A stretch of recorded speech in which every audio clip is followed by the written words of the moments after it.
Welcome everyone to Health Coach TV. I am so excited and blessed to be able to bring this episode to you. Very special person near and dear to my heart.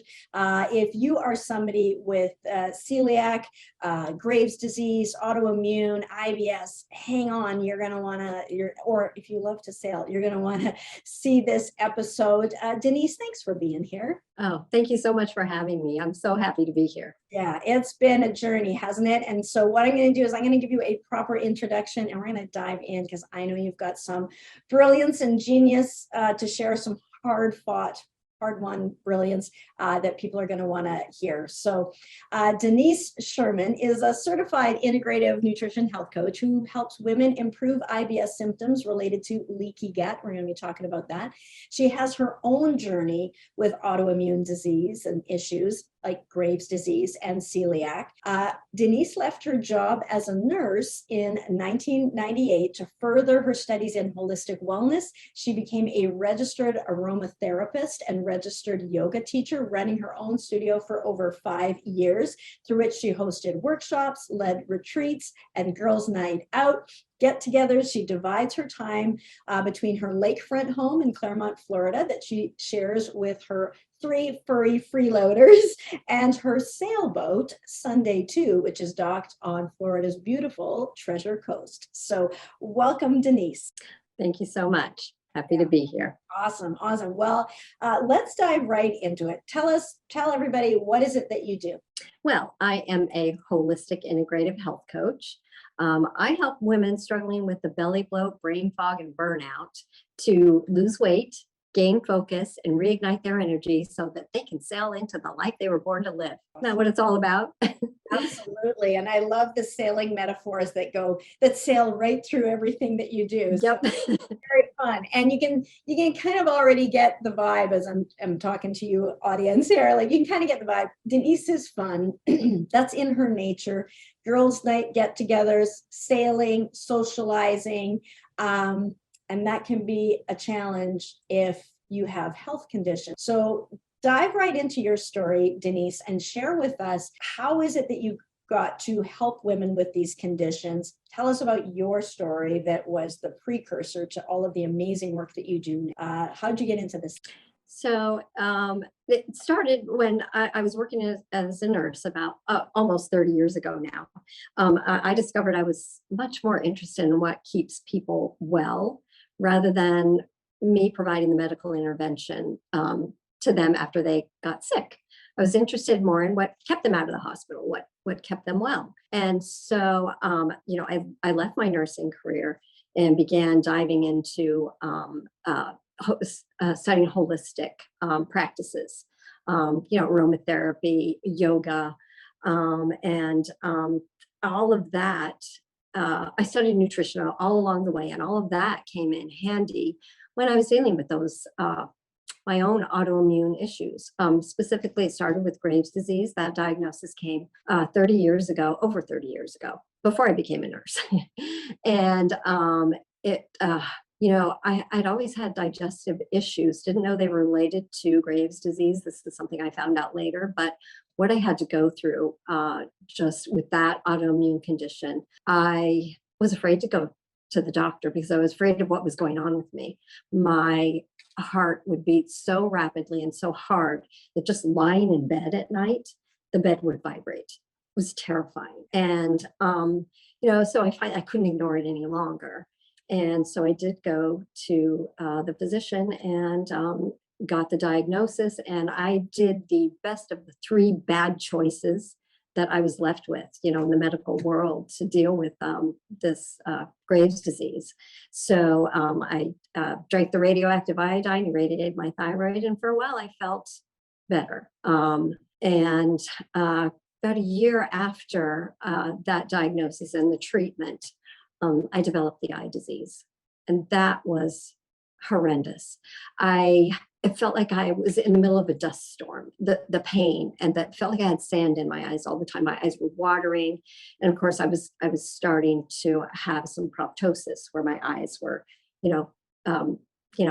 further out of my head than, in the normal person. And that was devastating. And, wanting to get that under control, I went to a surgeon. I knew there was something you could do to help with the proptosis and the wide-eyed look.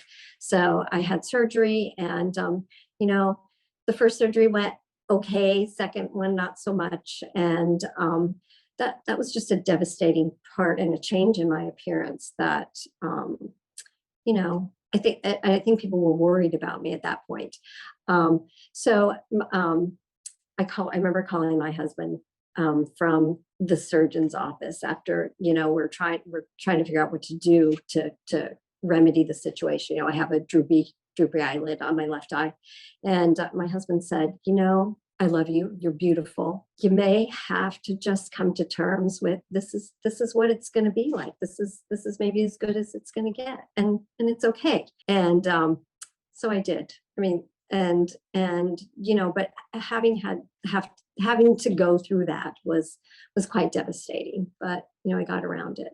And as I said, I was feeling better for a while. But then I started experiencing some digestive system symptoms that I'd had since a young child.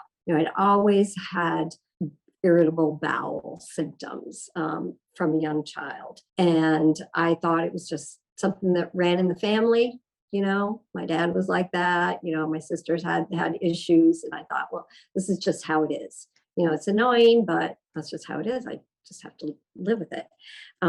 Then I discovered that there are things that you can do. But I really only started paying attention was when my symptoms went from just annoying to alarming. And I was having to make mad dashes to the toilet to either vomit after eating something that contained gluten, which I didn't know what was making me sick at first.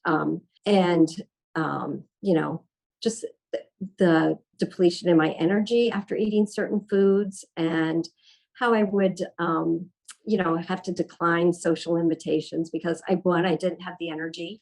And if they involved food at all, I was terrified to eat because I didn't know what was going to trigger me having to run to the toilet. So that just became embarrassing, something I didn't want to deal with. So.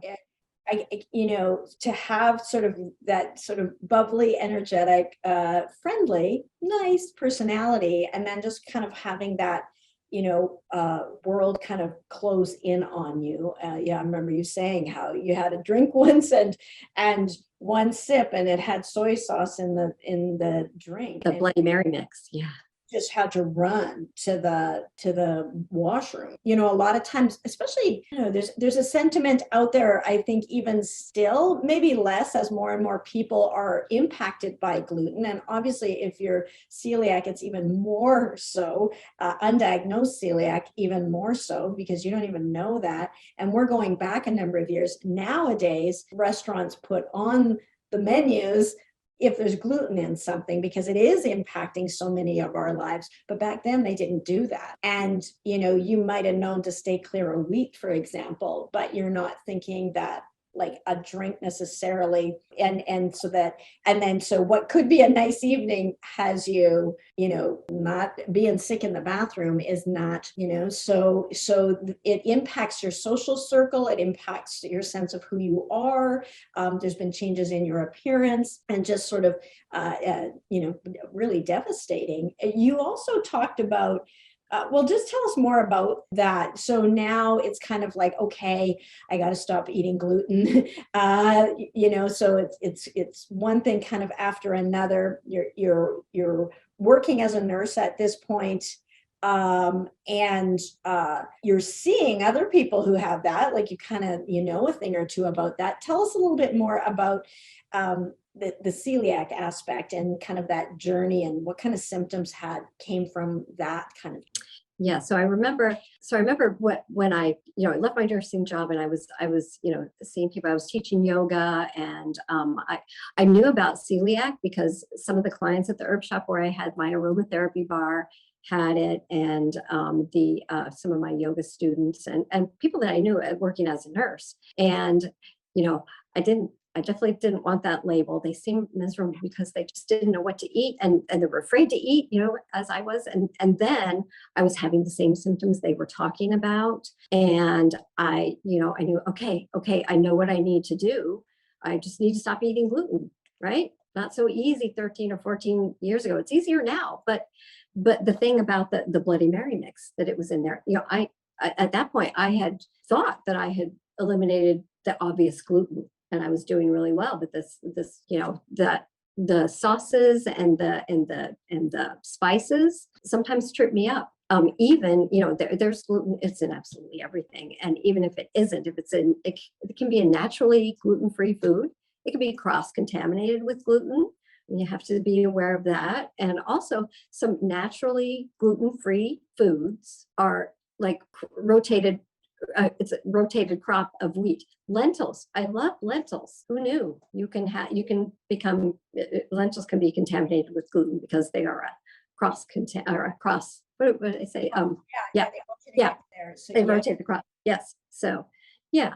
And so, a really challenging journey to navigate all through that. And I remember, I fortunately don't celiac. I do have family members who have that though, but I don't have celiac. But I did notice a difference with gluten, and I think a lot of our audience has noticed that. It's not the same as it was 50 years ago. The grain itself is not the same. That's one thing. Our gut, our GI system is not the same, especially once you've been through treatment and that for anything.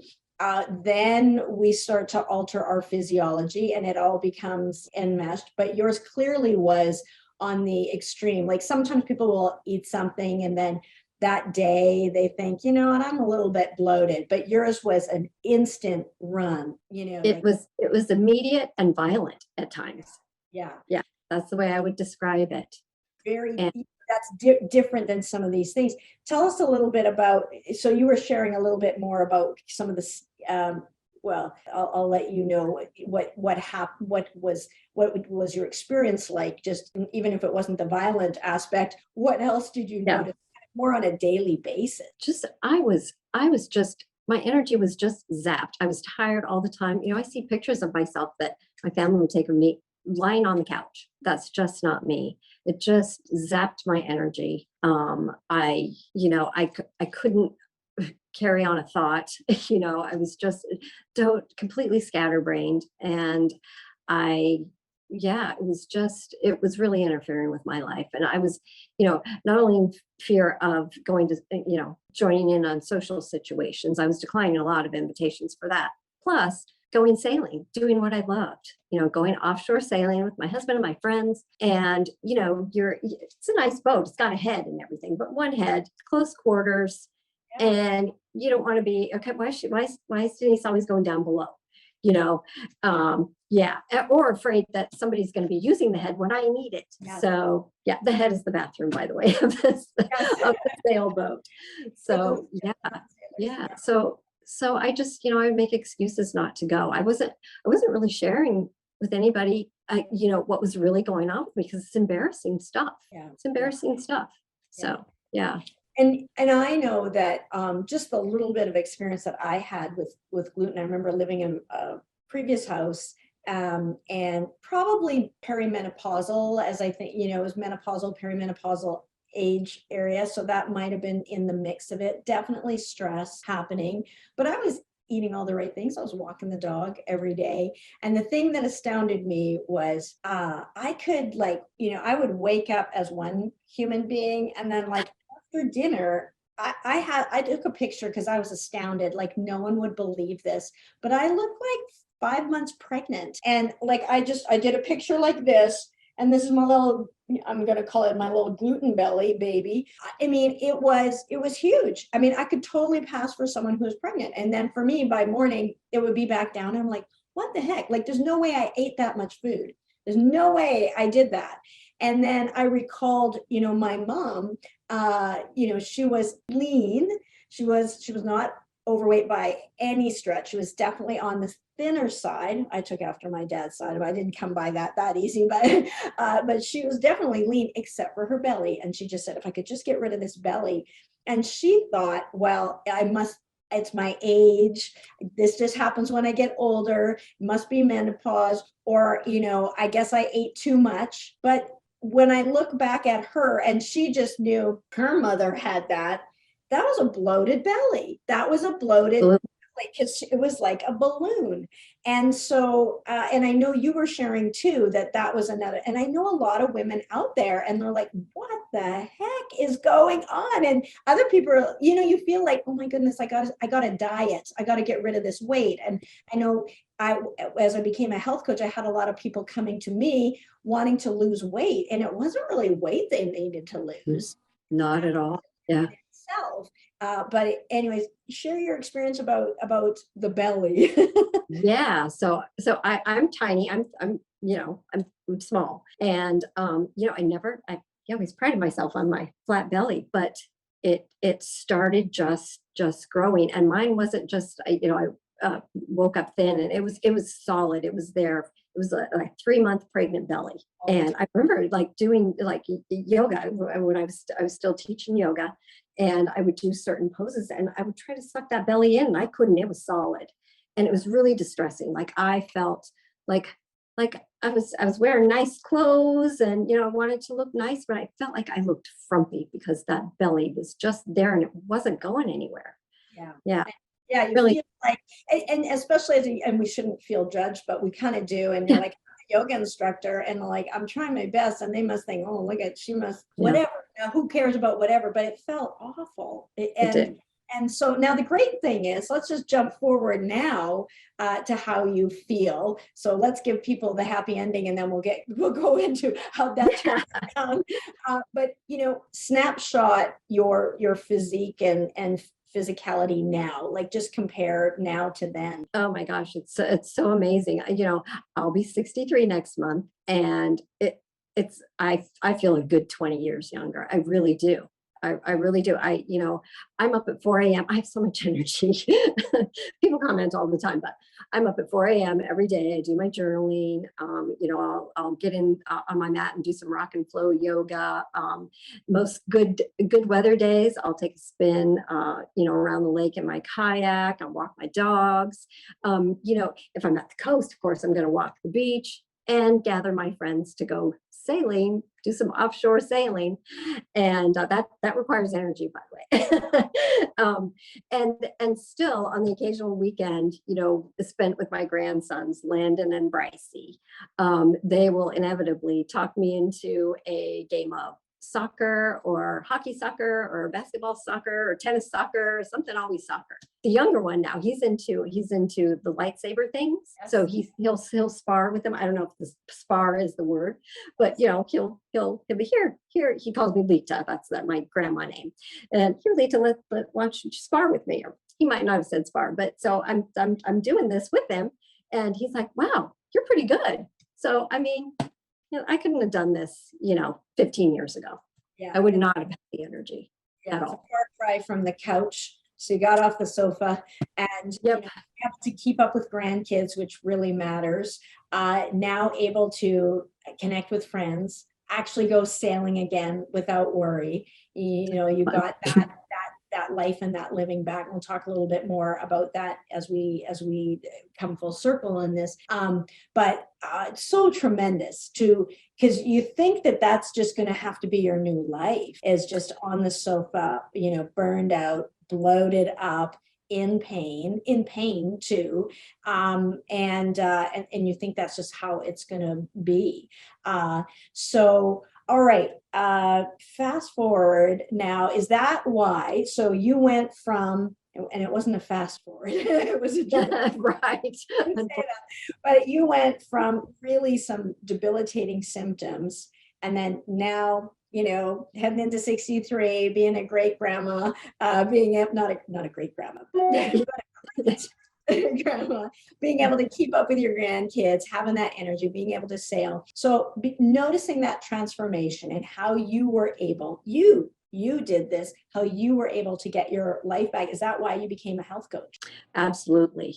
I knew that I could help people. And really, I wanted them to know, my clients to know, now what I wish I knew then. When I was sick, when I was experiencing the symptoms, even the symptoms that I just chalked up they were just me. Like, I had no idea that the gluten was responsible for my debilitating migraine, my paralyzing anxiety, and so many. I had no idea that my digestive chaos was related to that. Yeah.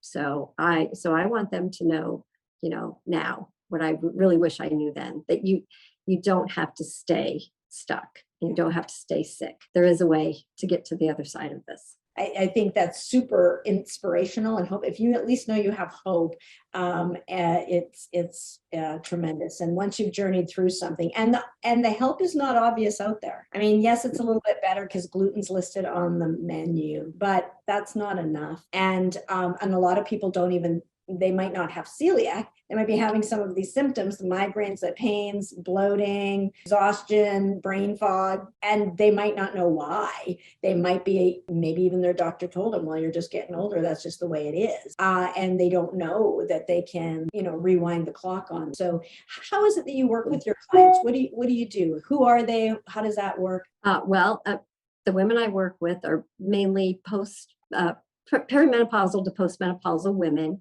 dealing with that belly bloat and brain fog and burnout.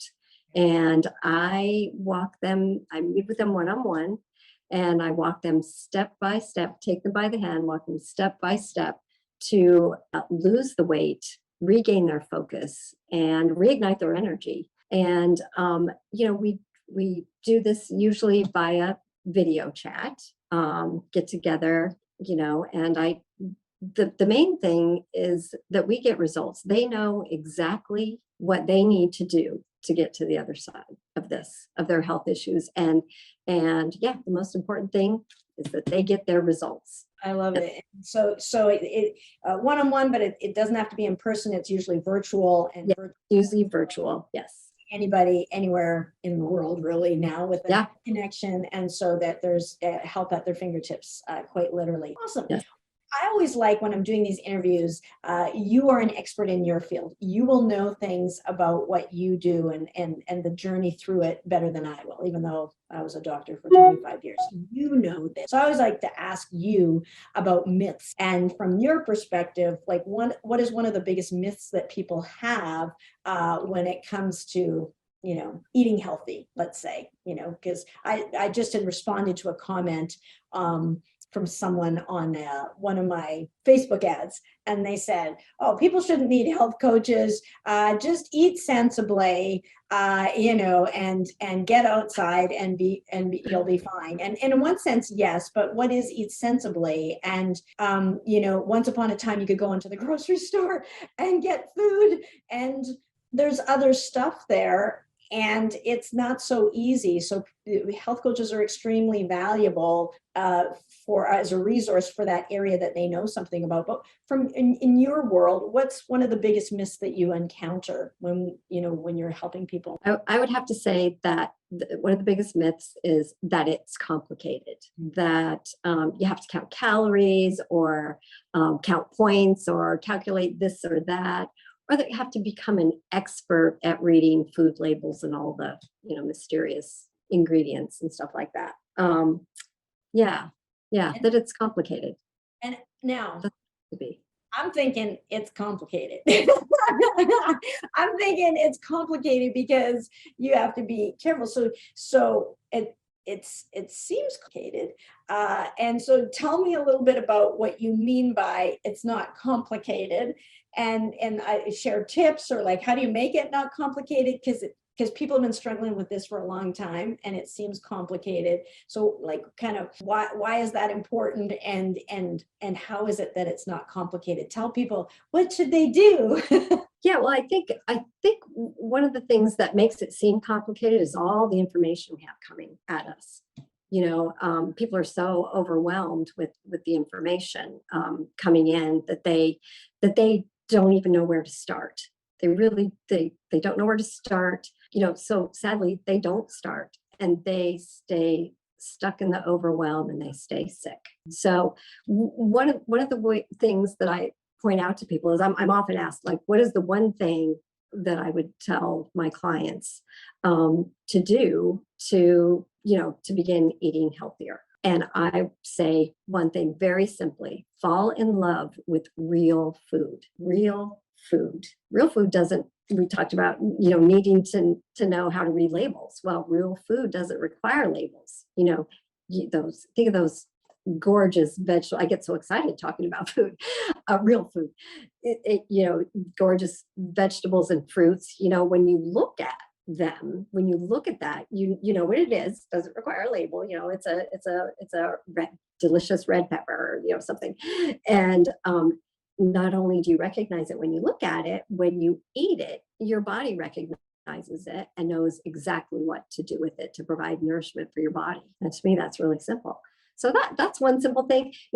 I always say to people, okay, getting healthy is not just about food, but we start there because everybody has to eat, which is true. But even more important than that, we need hydration. We need to drink water. So another really simple tip is to drink lots of good, clean water. It's recommended that you drink half your body weight in ounces in a regular day, a little more or less if you're active and sweating, that sort of thing. So if you weigh 150 pounds, 75 ounces of good, clean water is what you need every day. And and one more really important thing is just get moving, get outdoors if you can, even if it's just a 5-minute walk. Start with something small that you enjoy doing, and then just build from there, increase the duration or the distance over time. And goes a long way to do your body good. Don't think that you have to join a gym or, do a 90-minute yoga class right off the bat. Just, the best exercise for you is the one that you enjoy enough to do every single day. Yeah, that's great. That sounds simple. It's one of those easy to do, easy not to do.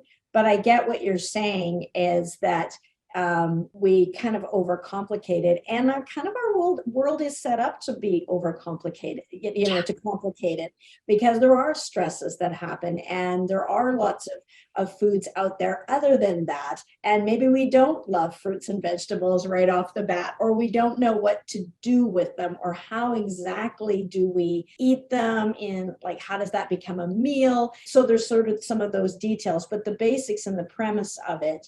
And then how do we remember in our busy days to drink the water and get outside? So there's definitely, those are tremendous, and they're powerful, and that's a really great start. But it is one of those things that's easy to do and also easy not to do. And if people don't think it will make a difference, they won't try it. They won't do anything different. Absolutely. And it takes a bit to transform. Well, it takes focus, accountability, support, consistency to actually change habits and a lifelong pattern of doing things one way to move into doing things another way that leads to different results. What are some of the spin-off benefits that you've seen with your clients? You're working with them. Tell us some things, because I know whenever we start working on something like digestive issues, especially when that's really at the foundation, a lot of times there's well, not only did that get better, but also, and there's usually some good stories in there. Tell us some spin-off benefits that you've seen when you're working with your clients. Yeah. So one of my clients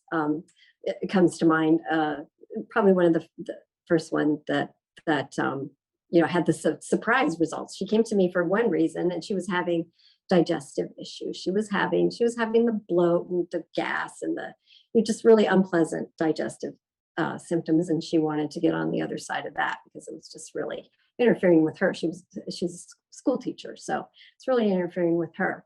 So after working with me for about, I want to say it was just around 3 weeks, she came to me and said, we did our little check-in, how you doing?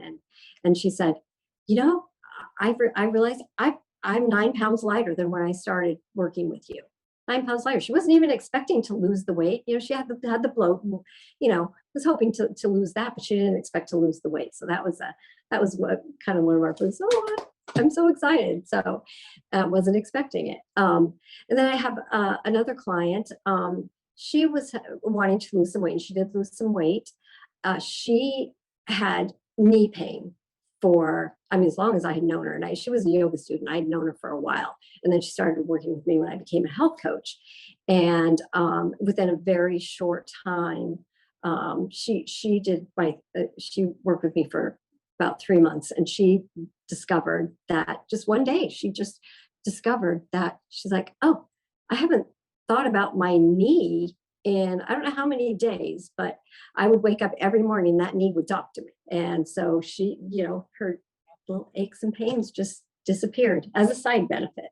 Yes. So, yes. And I have one client, dramatic weight loss. Her first go round with me, after about 3 months, 12 weeks. What did she come to you for? Was it for weight loss, or what was the reason she? Yeah, she did come to me for weight loss. So she had rheumatoid arthritis and some things going on, lots of aches and pains, and no energy, that sort of thing. But yeah, within that first 12 weeks, she lost 25 pounds and continued on with me and had a 45-pound weight loss at the end of 6 months. Dramatic. I mean, so I really love that. Yeah. I'm sure that. And what about in terms of her, any difference in terms of the pain and things like that? She had increased energy. She lives in Colorado, so she was getting out and hiking more, and had energy for her grandkids, and so her aches and pains, were going away, and she was getting out there and living life. Good. It's so good for people to be able to get their life back, to be kind of handicapped by these aches and pains and gut issues and excess weight, and then just to kind of really break free of that, get really a new lease. So fantastic. Anything else that you want to share just before we wrap up here? Anything else you'd like to share with our audience at all? Yeah, I run into this a lot. Women, especially women, we tend to have this belief that it's selfish to care for oneself. And I want to kick that right to the curb, right here and now. I want people to know that it is absolutely not selfish to take good, loving care of ourselves. Women, we even pride ourselves on putting others' needs ahead of ours. I have to tell you that is absolutely unselfish to care for your health. I just had a rough couple of years caring for the love of my life as he battled cancer. And if I didn't have these, self-care practices and tools in place and practicing them every day, I wouldn't have had the energy to be there for him, not only to care for him physically, but to be there for him emotionally, and, to be strength and solace when he needed it most. So, I have to tell you, it's absolutely unselfish to care for yourself. It is, in fact, the greatest gift that you can give yourself and to the ones that you love. It's critically important. Thank you for sharing that, Denise. It is something where people don't want to focus, invest in themselves, get themselves well, and it is. And a lot of times, because they feel like, they deny themselves that, but then what happens is they're not there for the ones they love, and other people now take care of you. And so that doesn't have to be that way. And you are a shining light example of that, of how you could be there. And it's what we want to do. Like, you want to be there, and to be able to be there is tremendous. You never know why or what you're going to be called upon. You never know when you're that extra strength, but it is really a great idea. As soon as possible to be as great as possible, to be as healthiest, shiniest, loving, happiest, most joyful person on the planet, if nothing else, so that you don't require other people to continuously take care of you, but more so that you can now give back. And you certainly are giving back in a really generous way. How can people connect with you, Denise, if they have questions, or they're like, oh my goodness, her story resonates with me. I love to sail on my boat and I can't get out there, or I have leaky gut or celiac or Graves, or just dealing with this, menopausal middle, or whatever the thing is, or like, I don't know, now that I think about it, I thought that was just the way bowels were. That's the way aging worked. Maybe I could be better. Maybe there's something. If people want to get in touch with you, what's the best way? Where can they reach you? Well, I am on social media. I am on Facebook as Denise Sherman, Instagram, Second Wind Wellness 01, I believe, Second Wind Wellness 1. I have a Facebook group, Dazzling Dames. So it's Dazzling Dames followed by the year that it is. And we can connect there. I also have a website. It's second-wind-wellness.com. And we can connect there. You can download my starter kit, which is my Heal Your Gut starter kit. And there's also an option where we can chat. You can get on my calendar and we can get on a call. Excellent. So probably the easiest for a lot of people is to go to Second Wind Wellness. That's second, SECOND -wind-wellness.com. second-wind-wellness.com. It has been an absolute pleasure, Denise. We haven't talked a lot about Graves or celiac on the call on this show. We definitely talk a lot about IBS. It seems to affect a lot of people and a variety of autoimmune conditions. I believe there's 80 autoimmune conditions, and it is rampant. It is definitely on the rise. And you can see that if you can get in there, heal that gut, start with some of these simple things like you've been talking about. And then as you get into it, like refining it and figuring out, that consistency, looking at where is gluten hiding out, what are other food intolerances that you might have that you don't know that you have, where's that hiding out, and being able Absolutely. to get on the other side of that is tremendous. And you really do help people get their lives back. And so I just want to commend you for the work that you do, for shining your light, for taking something that was really devastating and challenging for you personally, and alchemizing it into this beautiful gift. And now to help other women, especially, could be men, but to help other women really get their health back. So thank you for being here, and thank you for sharing your brilliance with us. We super appreciate you, Denise. Thank you so much. It's an honor to be here and do the work that I do. Awesome. Thank you. That's it for this show of Health Coach TV. If you like this episode, be sure to like and subscribe. If there are topics you would like to hear about, pop it in the comments. We would love to hear from you. We're always creating great interviews with great guests like our friend Denise Sherman. So with that, have a fantastic day. And of course, be good for you.